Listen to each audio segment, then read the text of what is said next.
Moi, je partirai de ce qui a été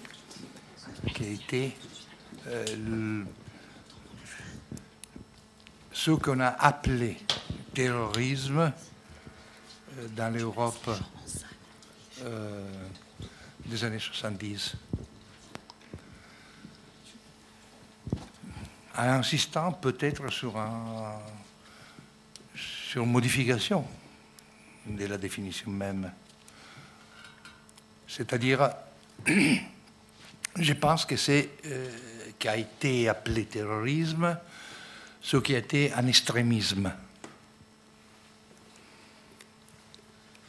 Quelle est la différence entre terrorisme et extrémisme?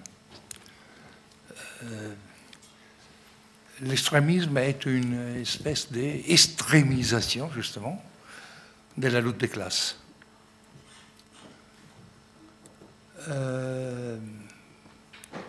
Ce qu'on a appelé, entre guillemets, terrorisme dans les années 70, c'est-à-dire ce que la Rote Armee Fraction ou les Brigades Rouges en Italie ont, et pas seulement ça, Révolutionnaire Zelle, les mouvements Bewegung du 2 juin, Prima Linea et des dizaines d'autres organisations. En Italie et en Allemagne, c'est évident que je ne parle pas de la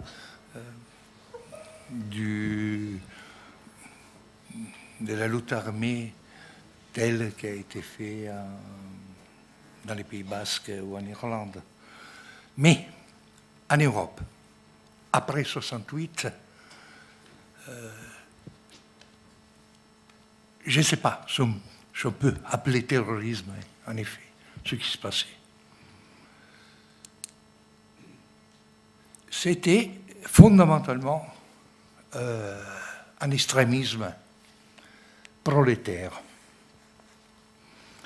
En Italie, sûrement quelque chose de profondément lié aux luttes de la classe ouvrière. C'était de la grève, du piquet de grève, des actions qui ont été conduites à l'intérieur des usines, qui sont sortis les cadres, les gens qui ont fait les actions des Brigades Rouges.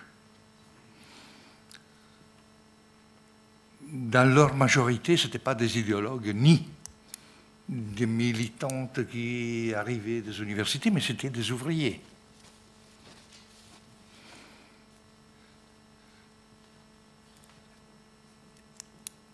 Regardez bien, je ne suis pas en train de raconter une histoire...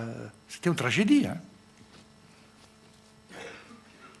C'est-à-dire que le rapport de classe était cassé. Le rapport de classe, normalement, est conclu dans des accords syndicaux politiques. Là, dans les années 70, ce rapport-là est explosé.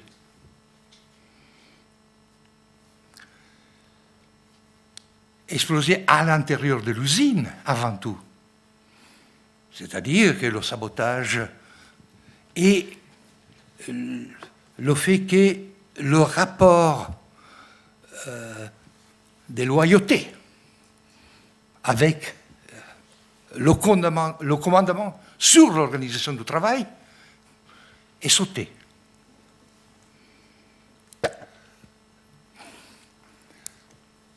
Le rapport aux machines, c'est-à-dire au capital fixe, a été considéré comme quelque chose qu'il fallait le faire sauter, le faire... Et tout ça, sur ça, il y a eu beaucoup de causes, non? Qui sont des causes sociologiques, non? Les grandes migrations internes, c'est-à-dire le fait que dans un temps très bref, la classe ouvrière est changée. Moi, je me souviens, Turin, c'est-à-dire la ville typique, centrale de la lutte de classe en Italie, entre les années 50 et les années 70, est doublée, comme simplement d'un point de vue démographique. Et tout ça avec des conflits énormes, c'est des conflits qui ne sont pas comparables aux grands conflits raciaux d'aujourd'hui, mais avec des dimensions qui étaient quand même extrêmement fortes, d'exclusion.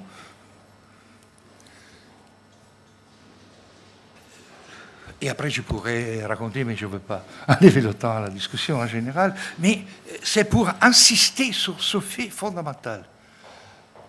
Terrorisme, extrémisme.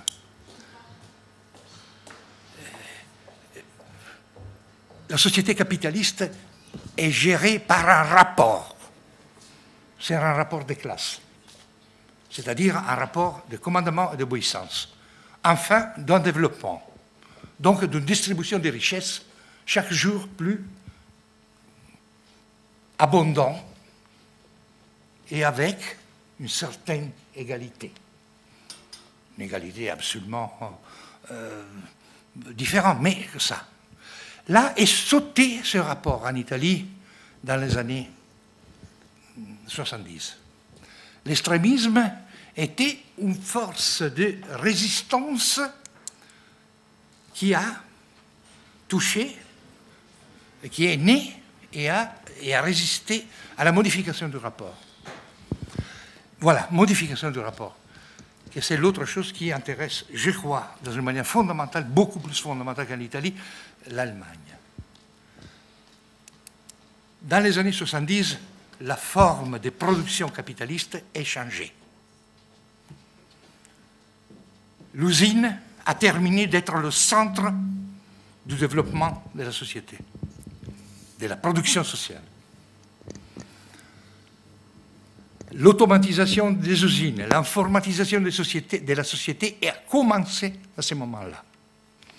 La structure syndicale et politique qui était autour de la classe ouvrière et qui organisait la classe ouvrière est allée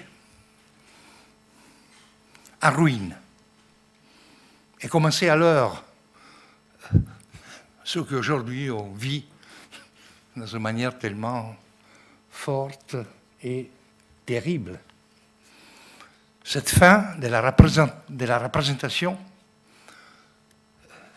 politique de la classe ouvrière. En plus, dans ce moment-là, l'immigration qui, en Allemagne avait été toujours extrêmement importante, a changé des formes. 72, c'est la grande grève de Cologne, qui est, dans ce point de vue, quelque chose, c'est-à-dire les immigrés deviennent les protagonistes de la lutte, pour la première fois en Allemagne. Et la grande coalition, c'est-à-dire les formes politiques de l'opposition ouvrière terminent au niveau politique.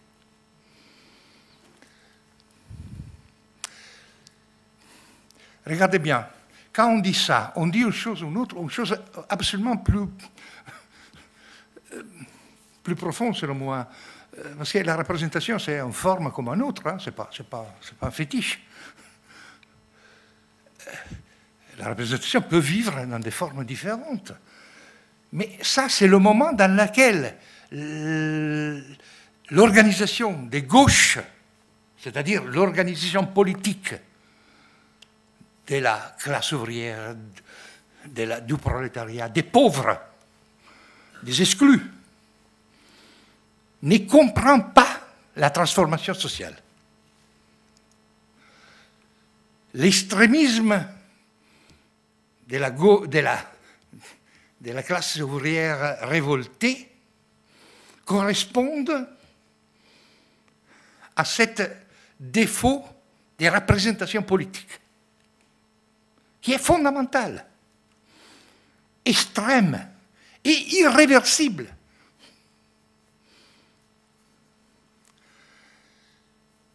Donc, on comprend bien que tout ça est qualifié, il est là. N'a rien à faire avec le terrorisme, entre guillemets. Si on a connu le terrorisme alors, en particulier en Italie, c'était le terrorisme d'État. En Italie, à partir de 69, 12 décembre, quelqu'un qui n'a jamais été identifié a mis des bombes dans la banque de l'agriculture de Milan. Et après, tout ça a continué, des bombes. Et il n'y a personne qui était enfin appelé à la responsabilité de ces actes. Tout ça a continué jusqu'à 82. Il y a eu un terrorisme d'État. En Allemagne, je crois que la forme État, la mentalité luthérienne empêche ce que le catholicisme permet, autre part. Mais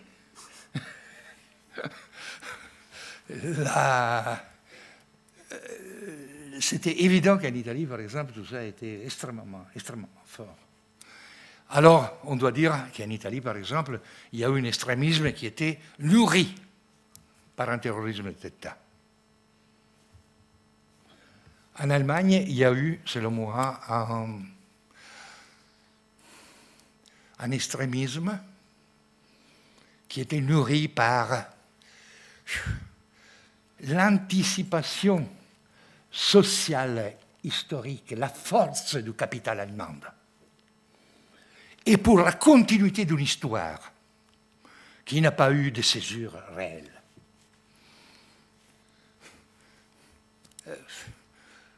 Moi, j'avais une amie allemande à laquelle j'étais très lié, qui était celle qui a publié la première fois Bonnie Baumann, c'est-à-dire le premier repenti de la brigade rouge, de la RAF. Fraction armée rouge. De la fraction armée rouge.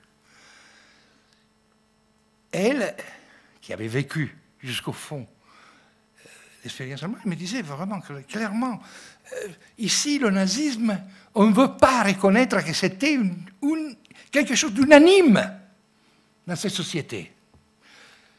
Ils nous ont raconté que la Schuldfrage, que la question de la culpabilité allemande n'existait pas, qu'il fallait la rejeter tout sous ce monstre qui était Hitler. Même la question juive était renversée sous la monstruosité du rapport au nazisme, à ses chefs, à son idéologie. C'était l'idéologie la clé. Et les personnalités autoritaires qui étaient autour de ça. Et pas le capitalisme, la société allemande qui avait produit ça. Et on nous demandait de faire de la musique dans les années. C'était ça la politique de la réforme universitaire et des écoles, des lycées, était faire du violon. Et les programmes restaient des programmes de Weimar. Ces grandes définitions des disciplines universitaires classiques, qui quand même avaient produit quelque chose. Donc, je ne sais pas. Michel. C'est une question que je vous pose. Hein. Non, mais... Pour moi, c'était toujours... moi, j'ai vécu en partie, j'ai connu beaucoup de ces gens. Si vous voulez, je vous donne, mais ce n'est pas intéressant quand même, non? Mais témoignages, non, même personnels, de tous les gens que j'ai connus ici et là, de ces extrémismes, terrorisme, terrorisme européen dans ces années-là. J'ai bien payé les bêtises que j'ai fait, les mésinterprétations que j'ai fait, mais je crois qu'au fond, il y a ça. Il y a d'un côté et de l'autre une responsabilité de l'État, une responsabilité du capitalisme, une responsabilité de nous tous, qu'on n'a pas compris que le développement capitaliste doit être réglé à travers la force, comme aujourd'hui. C'est le même problème d'aujourd'hui. Parce qu'aujourd'hui, la solution de cette crise, on est en train de dire on ne veut pas payer cette crise. Mais, chers amis, demain, on aura à nouveau les Brigades Rouges et la RAF dans cette situation.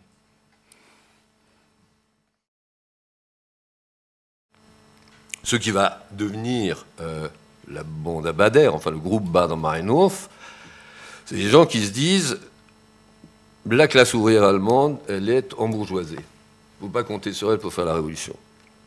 Voilà.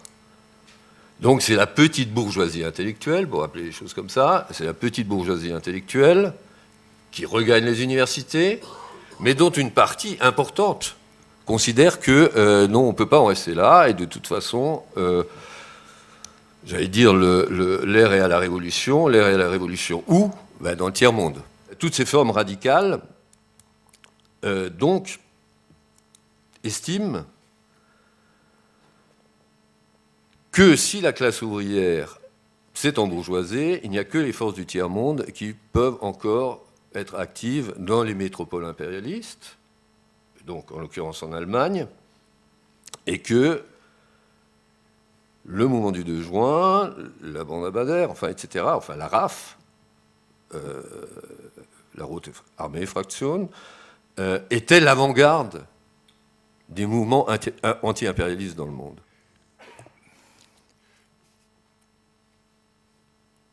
Moi j'ai quelques doutes, non, sur sur les 3 points, non, qui ont été posé comme définition, non, de l'idéologie, ou si vous voulez, du mode de vivre politique de l'opposition allemande. C'est-à-dire petite bourgeoisie intellectuelle, tiers-monde et avant-gardisme. Sur l'avant-gardisme, je suis d'accord.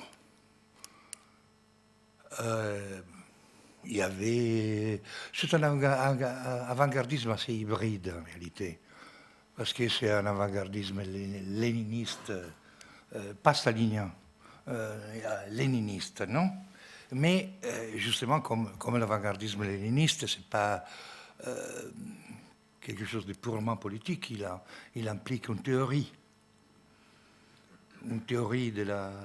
Ils sont des agents de la transition.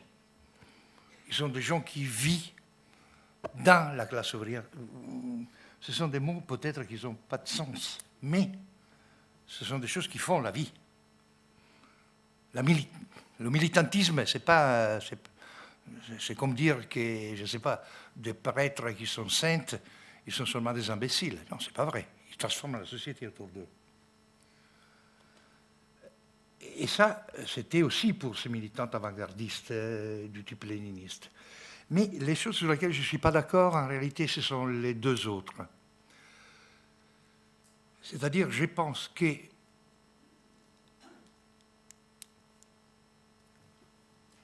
n'étaient pas des ouvriers, justement. Mais ils n'avaient pas les vices que notre langage attribue à la petite bourgeoisie intellectuelle. La société allemande était une société qui était en train de s'intellectualiser dans le travail. Ce qu'aujourd'hui on appelle comme le précariat intellectuel, la nouvelle forme cognitive de la transformation, de la production sociale, était alors in nuce, c'est-à-dire dans la semence, comment on dit? Un germe. Voilà, dans l'origine. Moi, j'ai un texte qui est formidable, non, qui est le texte de Hans-Jürgen Krahl, qui est un des chefs de l'SDF, non, de la jeunesse social-démocrate, et qui meurt, qui est un élève d'Adorno avec Habermas, et lui, il est à la gauche, Habermas, il devient tout de suite l'homme de droite. Et c'est une espèce, si vous lisez le texte, non, il s'appelle Bewusstsein und Klassenbewegung,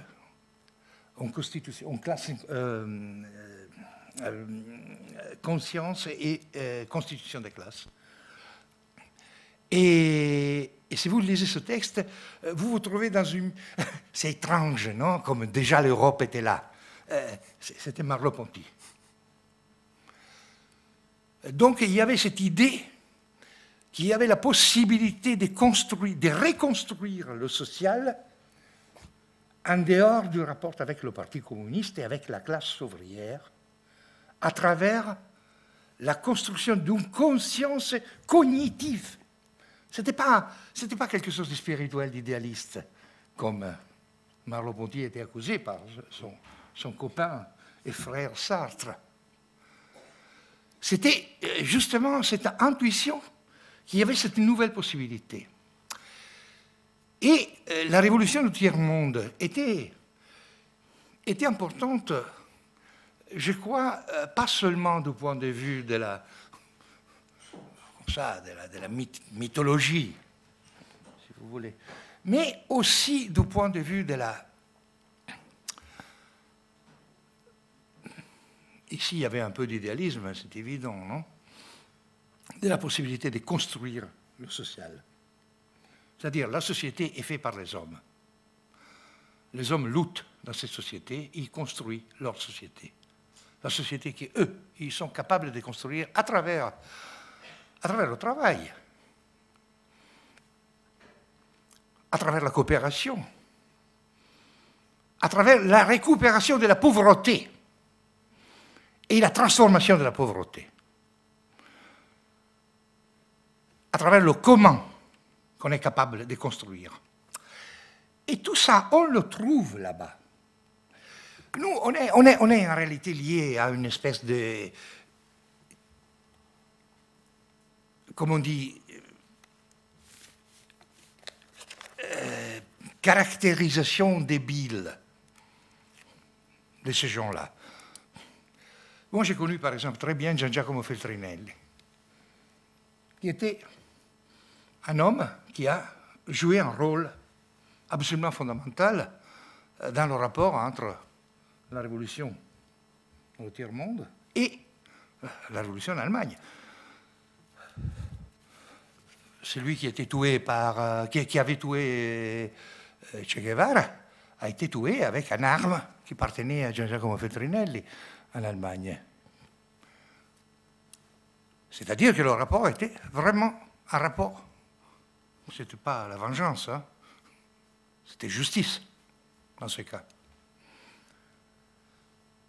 Et donc, il faut bien comprendre ça. Comment on fait à dire... Vous appellerez aujourd'hui petite bourgeoisie intellectuelle les gens qui sont dans le rapport de précarisation d'un travail intellectuel qui est devenu, et cognitif, qui est devenu fondamental dans la reproduction de la société, même de la société capitaliste.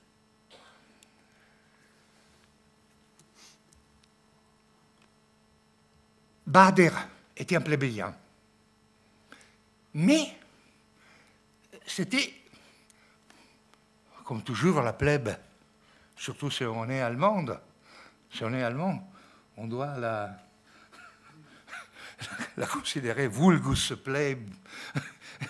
C'est quelque chose de vulgaire. Mais, certaines fois, et je ne veux pas faire l'apologie des vertus primitives, hein, aux barbares, aux sauvages, absolument pas. Mais certaines fois, ce sont des gens qui sont posé, mis dans les points les plus délicats du développement social.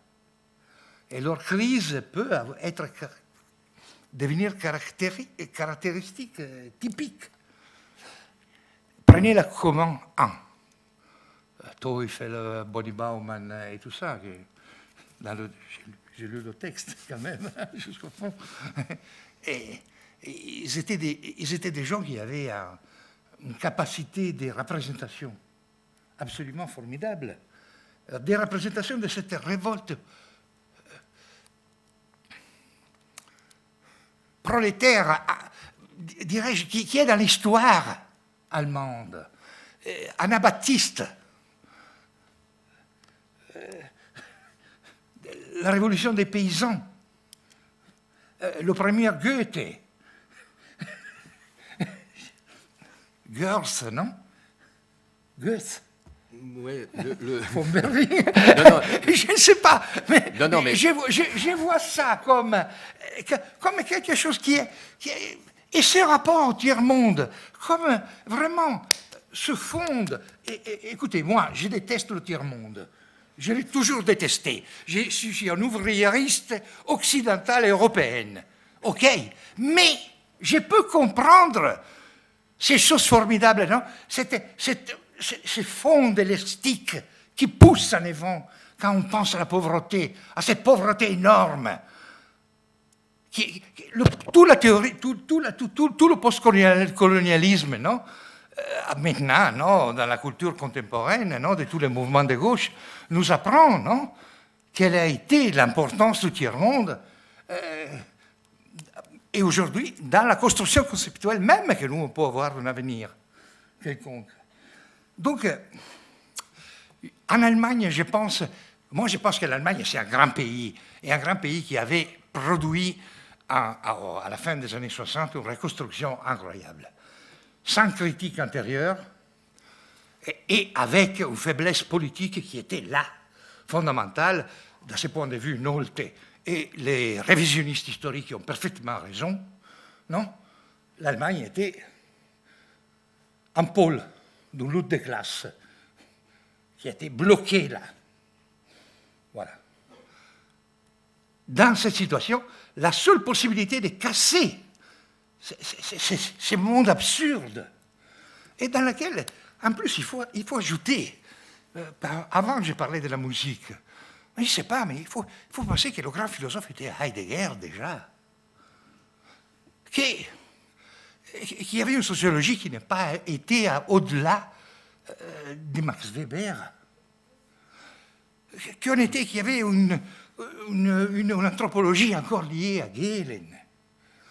Si vous faites une confrontation avec la France d'alors, il y a un défaut culturel énorme. Donc cette révolution, c'est quelque chose de formidable. Bader, c'est un monstre, je suis d'accord avec vous. Mais, si, oui, c'est un petit bourgeois lié au tiers-monde et qui joue à l'avant-garde, écoutez, ça c'est un monstre pur. Mais, comme tous les monstres, ils ont beaucoup de facettes. Je ne voudrais pas faire la défense non, des Brigades Rouges ou de la RAF. Pour moi, ce ont été des ennemis. Hein. Je vous le dis clairement. C'était une lutte contre, justement, cette conception militaire, avant-gardiste de la lutte des classes. Et personnellement, j'ai lutté contre cette position, mais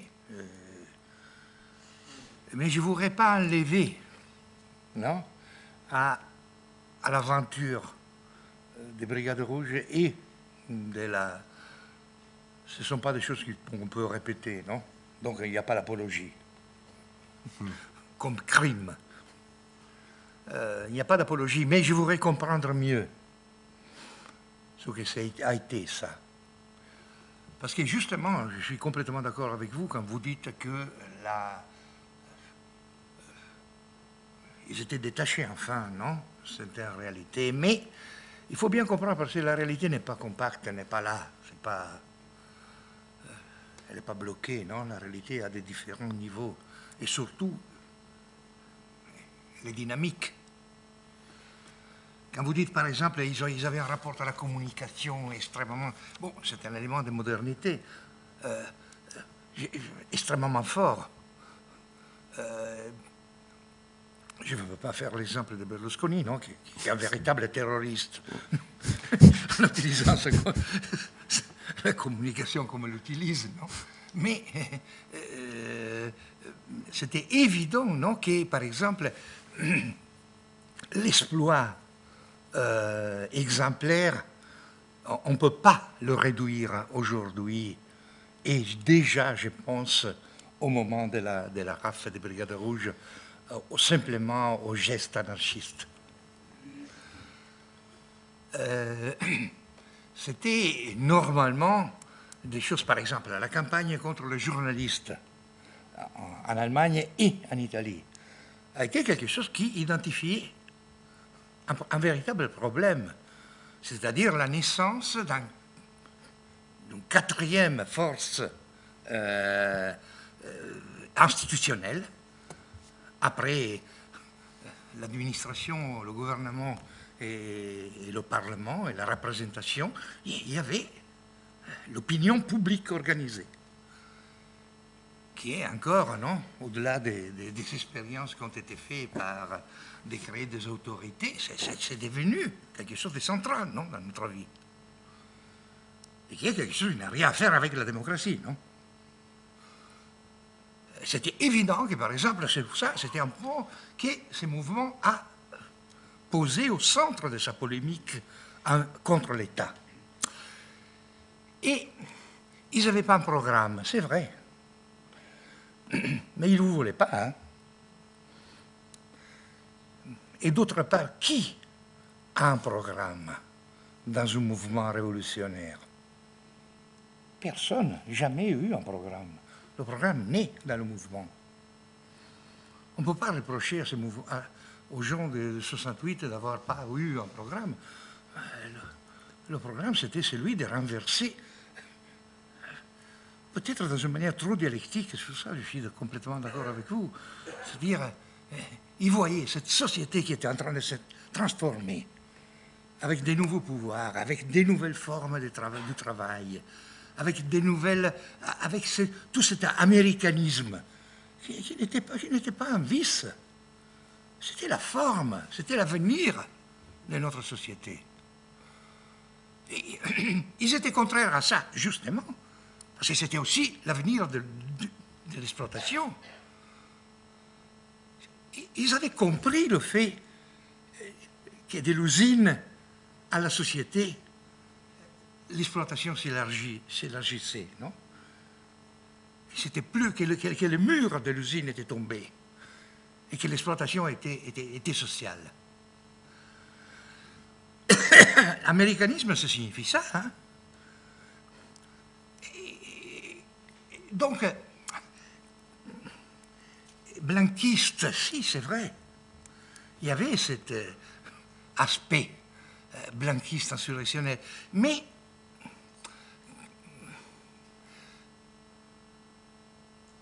ils n'attendaient pas l'insurrection généralisée. Ils pensaient en réalité au développement d'un double pouvoir continu. Ils pensaient que cette société, la société capitaliste, était en crise et que les guerres et la formation, le dépassement du niveau national et tout ça, c'est toutes les choses qu'ils avaient dans la tête, non? Et que l'existence de l'Union soviétique, d'autre part, parce qu'il faut toujours considérer ça, non? Ils n'étaient pas des gens qui étaient particulièrement stalinistes ou liés à l'Union soviétique, même si en Allemagne, la chose est complètement différente de l'Italie, non? En Allemagne, ils ont joué, justement, à l'aide, quand même, non? De l'Allemagne de l'Est, et peut-être des infiltrations. Peut-être, oui, absolument. Bon. Mais, une fois qu'on a dit ça, on doit aussi dire qu'ils vivaient dans un monde dans lequel l'affaiblissement de l'organisation capitaliste de la société, la dénonciation de la police, la dénonciation de l'exploitation en général, avait un effet qui était un effet politique en général. En Italie, il y avait un parti communiste quand même qui arrivait à 30%. En Allemagne, il y avait la moitié de l'Allemagne qui était, dans une manière ou dans l'autre, qui était socialiste. Il faut se mettre dans ces situations. Hein. C'est quelque chose d'extrêmement difficile à entrer dans la tête. Je ne sais pas, les gens de la Baader-Meinhof étaient sûrement plus sensibles au 53 de Berlin et à la révolte des ouvriers berlinois qu'au gouvernement de la CE2. Mais le rapport de force était celui-là. La politique, c'est pas... Et ces gens faisaient de la politique. Ce n'était pas seulement de Bonnie and Clyde. Ils étaient des gens qui jouaient sur une société qui... Alors, autre problème qui je crois, c'est le véritable problème. Si la révolution de 68 gagnait, qu'est-ce qui se serait passé? Dans quelle façon le monde socialiste serait tombé?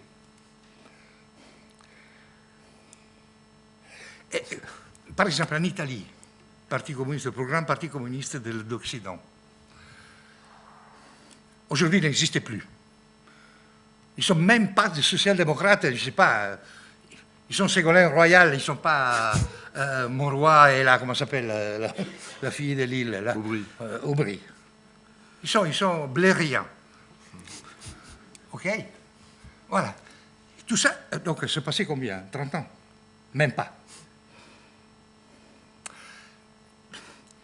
C'est-à-dire que ces gens-là ont lutté contre 68 jusqu'au fond.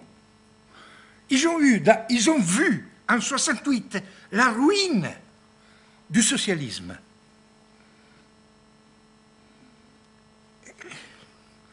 Ils avaient raison.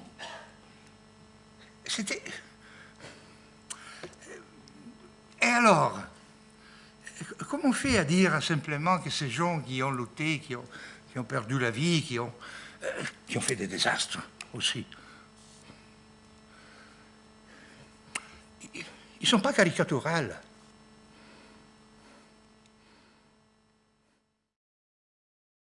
Je pense qu'il y a des espaces de lutte et des réalités de lutte chaque jour extrêmement importantes, extrêmement radicales, et qu'il faudrait analyser avec un peu plus d'attention de ce qu'on fait. Et qui penser la guantanamisation généralisée, c'est quelque chose qui risque de devenir opportuniste. Et tout ça, je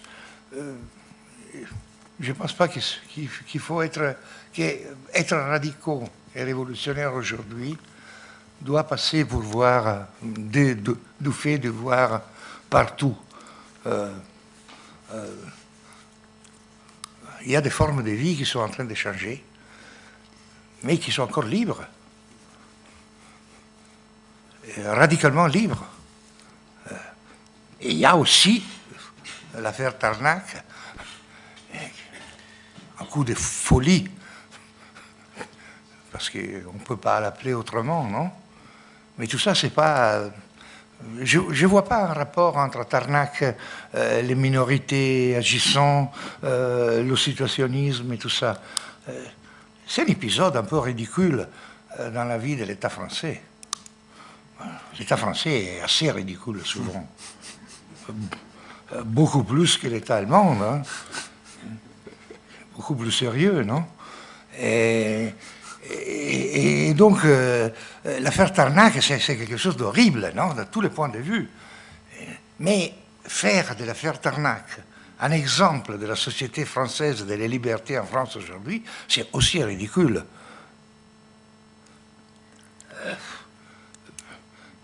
je pense, mais en général,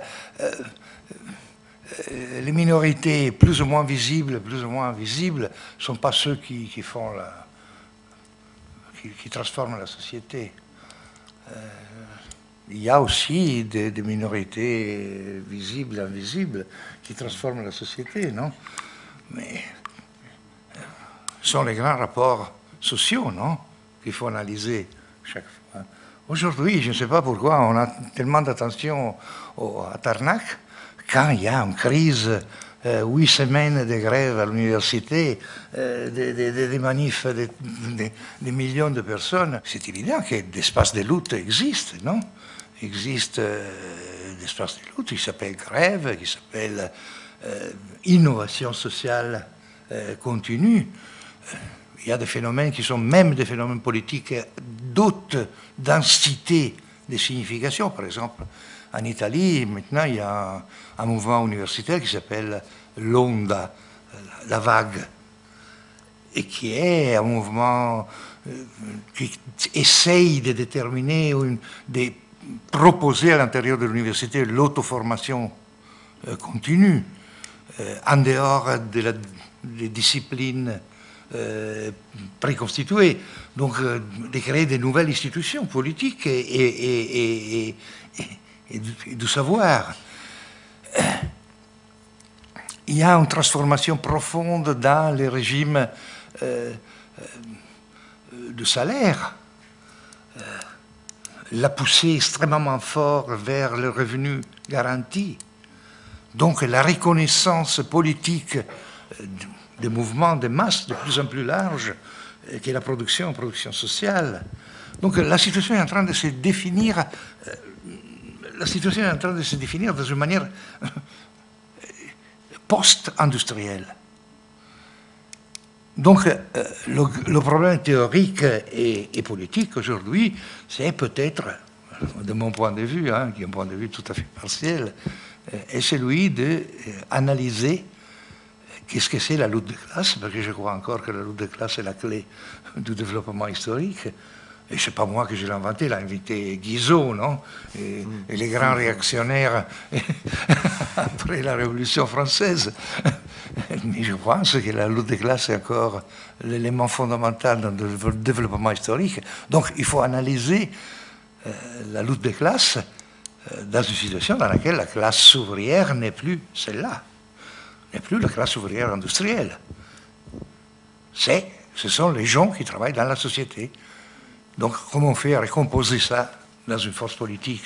Quel est le rapport devant cette composition technique de la production? Quelle est la forme politique, la composition politique? Quelle est la nouvelle idée du parti, d'organisation, d'action directe et indirecte, de tout ça? C'est ça le problème d'aujourd'hui.